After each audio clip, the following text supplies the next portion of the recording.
Publius Virgilius Maro, known in English as Virgil, was born on October 15, 17 BC in Italy. He was an ancient Roman poet of the Augustan period. Augustan period? Yes, it refers to the reign of Caesar Augustus, the first Roman emperor. Born into a peasant family, the Italian countryside had influenced him and later reflected through his poetry. Latin was the language of the ancient Romans, and the works of Virgil in Latin, from the moment of their publication, revolutionized Latin literature. The main translators of his poems are John Dryden, a dominant figure of Restoration period, Gawain Douglas, a Scottish poet of 14th century, Seamus Heaney, an Irish poet and Nobel laureate, and Robert Fitzgerald, a 20th century American poet. Works of Virgil. Virgil had composed three of the most famous poems in Latin literature. The first one is Eclogues. It is also called as Bucolics. It is a collection of 10 pastoral poems composed between 42 to 37 BCE.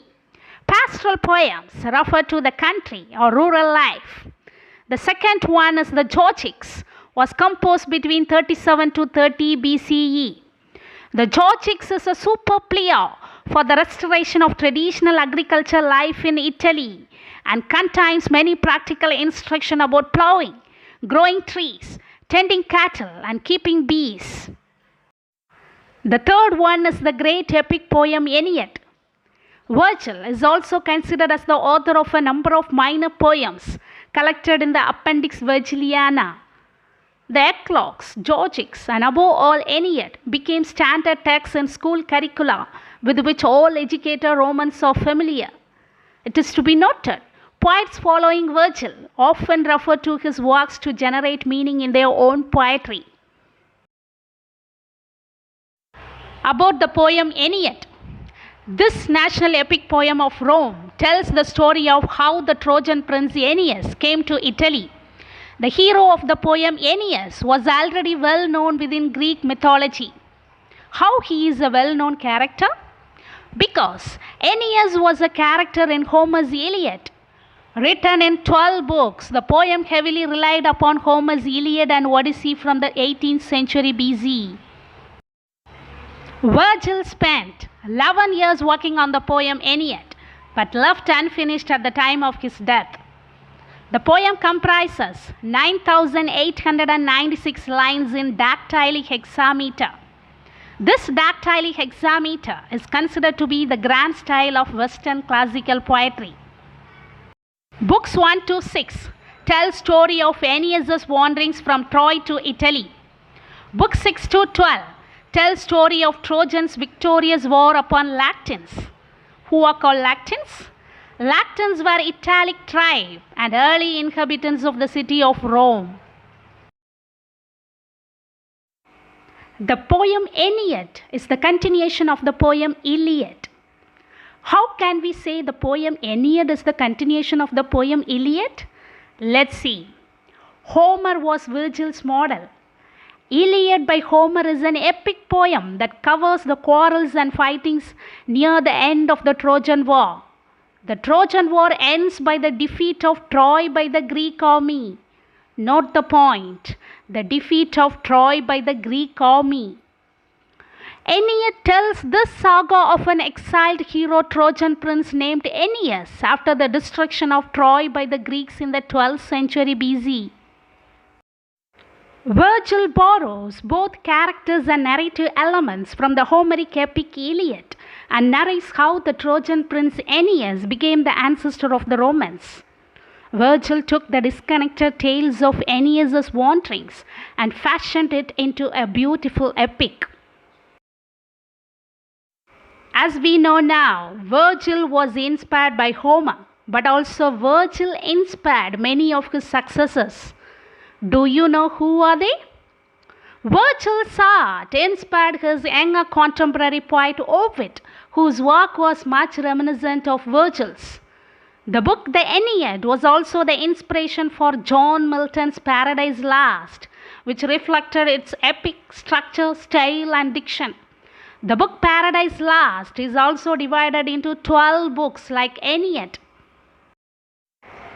The admiration of Virgil can be found in Dante's epic poem Divine Comedy too.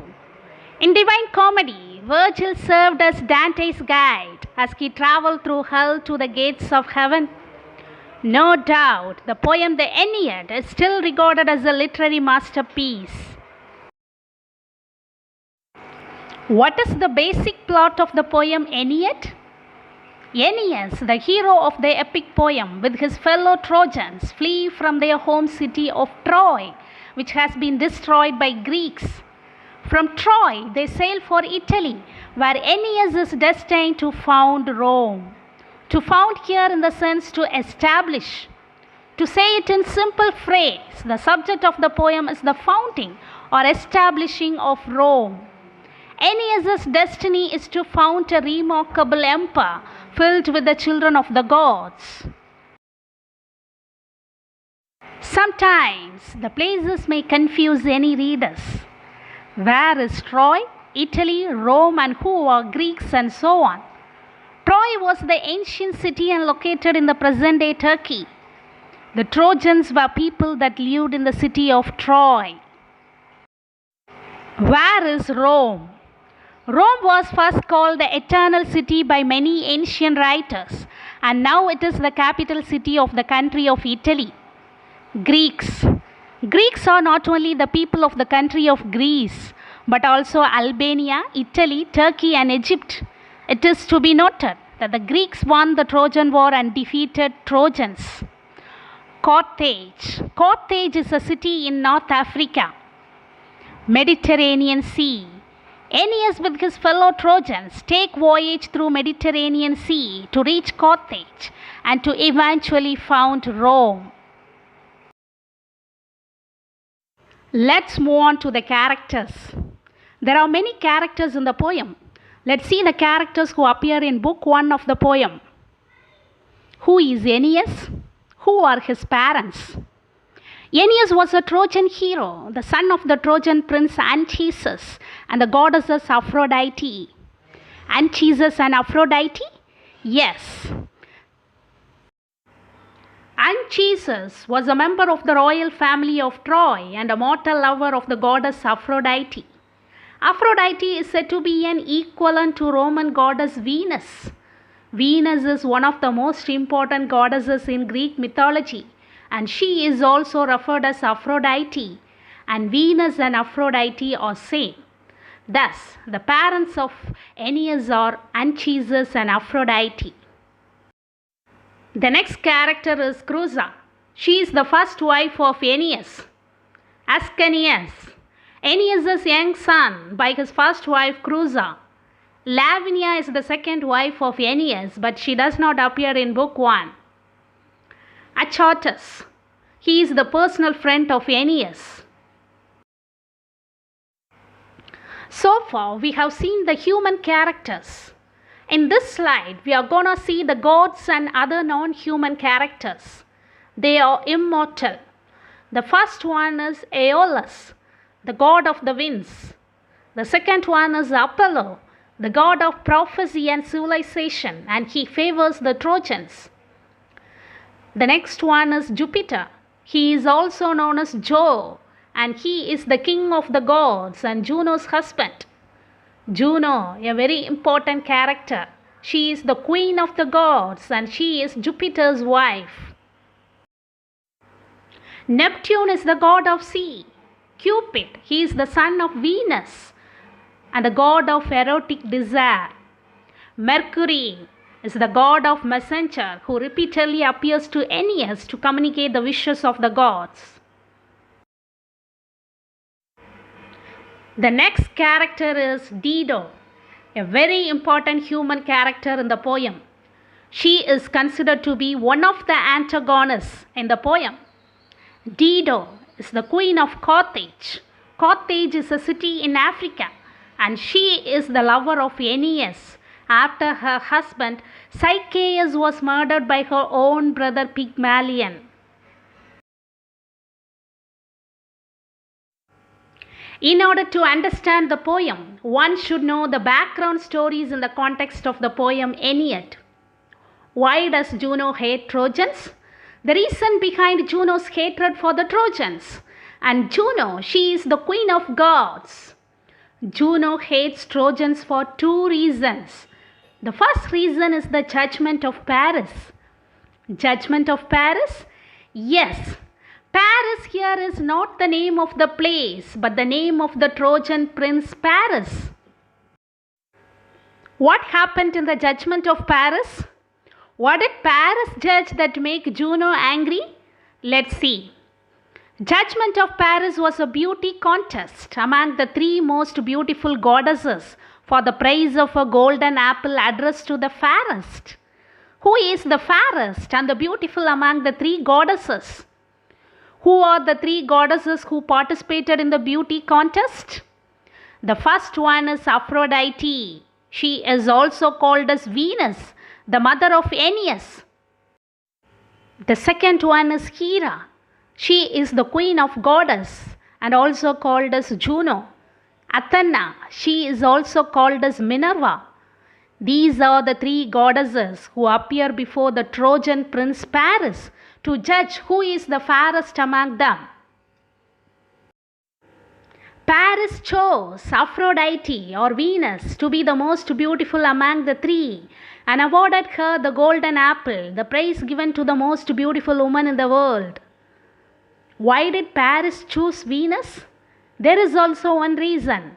Because Aphrodite, the goddess of love, promised him the most beautiful woman in the world for a wife for Paris if he were to select her. Juno is also angry on Trojans for another reason. Juno learns that the ancestors of these Trojans were fated to bring the downfall of Carthage, the favorite city of Juno. Her favorite city, Carthage, will be destroyed by Aeneas' descendants, and this is another reason why Juno hates the Trojans. The story of widow Dido. Dido was the daughter of Matto, who is the king of the Phoenician city of Tyre. Her Phoenician name was Elisa, but she was later given the name Dido. The meaning of her name Dido is wanderer. She was the sister of Pygmalion, who succeeded to the throne of Tyre when their father died. Dido then married Sychaeus, who was a priest of immense wealth. You know what happened next? Pygmalion, her brother, was greedy and jealous of his treasures, murdered Sychaeus. The ghost of Sychaeus revealed to Dido what had happened to him and told her where Pygmalion had hidden his treasure. From then on, Dido sailed from Tyre and established the city of Carthage and ruled it as queen. The widow Dido has now become the favorite of Juno, who is the queen of gods. The opening lines of the poem Aeneid. The opening lines of the Aeneid are absolutely essential to its understanding. In the genre of epic poetry, the very first words tell us what the story is going to be about and what we should expect from it. The poet, invoking the power of the muse, defines the major topics of his story. Let's listen to a few beginning lines of the poem. Arms and the man, I sing of Troy, who first from his seashores, Italy bound, fate's refugee, arrived at Lavinia's coastlands. How he was battered about overland toward high deep seas by the powers above, savage Juno's anchor remembered him. It is to be noted, the opening line, Arms and the Man, has become the title of 1894 play of George Bernard Shaw. We know Aeneas is the hero of the epic. He is not meant to be just like any other man. Aeneas is meant to exemplify or to show the greatest of heroic values. Virgil also describes the consequences of Juno's anchor and how it caused such great suffering to Aeneas as he tried to establish the Roman bloodline. Book 1 Summary. Virgil begins his epic poem with Aeneas and his other Trojan men have started their voyage in the direction of Italy to find a second home. It has been foretold already that in Italy, Aeneas will give rise to a race which will become known to all nations, and he will one day build Rome. But the journey of Aeneas is not easy. It is made difficult by the gods, and in particular by Juno, the queen of the gods. We all know why Juno is angry and why she hates Trojans. Juno knows very well that Trojans are fated to destroy her favorite city, Carthage. Juno is so angry and proud about her power, and she decides to destroy the ship of Trojans. Juno goes to Aeolus, the god of wind, who keeps the winds in his control. She asks Aeolus to send winds to sink the Trojan ships, and in return she promises Aeolus with a beautiful nymph for a wife. Aeolus immediately agrees and unleashes the east, west, and southwest winds against the Trojans.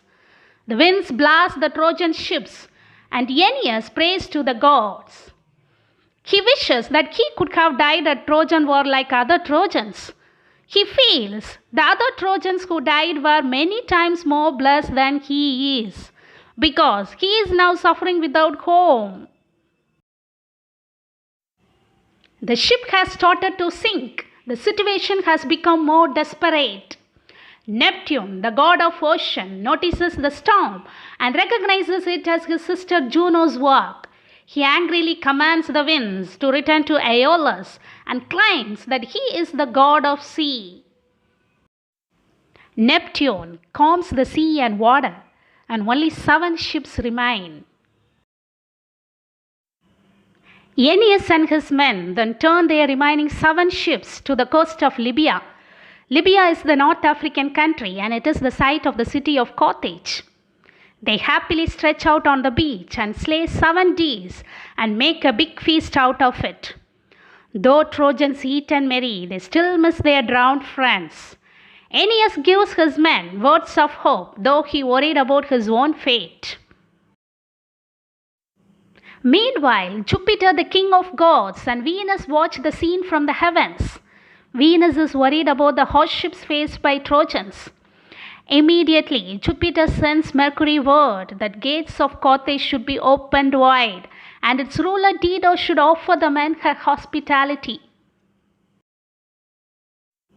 Venus appears in front of Aeneas and Aeneas' friend Achates and tells them the story of Dido.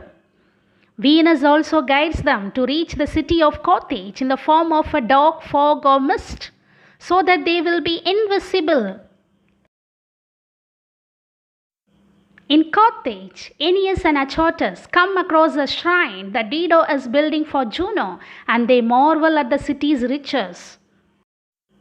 The mist of invisibility breaks away, and Venus uses her powers to make Aeneas look extra handsome. Aeneas praises Dido, and she welcomes him and calls for a grand feast. Venus very well knows about the vengeful of Juno, so she sends Cupid, the god of love, disguised as Aeneas and Ascanius, to make Dido fall in love with Aeneas. Cupid brings the gifts to the feast, sits in Dido's lap, and enchants her, making her forget her beloved Sychaeus, and she falls in love with Aeneas in the form of Ascanius. Dido asks Aeneas to tell the whole story of his 7 years of wandering. With this, the book 1 ends.